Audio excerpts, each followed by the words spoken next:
this video I'll just be showing the lubrication on the valves in my just rebuilt 195.6 Rambler Nash Hudson engine.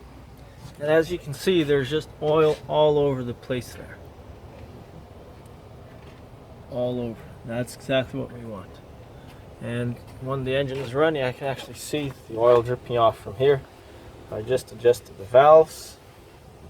It sounds much better. As you can see, there's oil all over the place with the valve cover removed.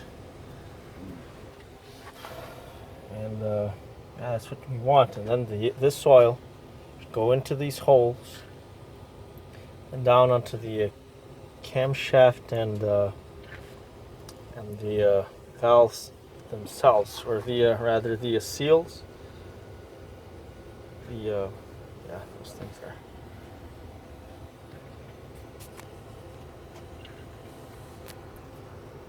So that's it. That's all I wanted to show you. I guess I'll do the next video in a different language.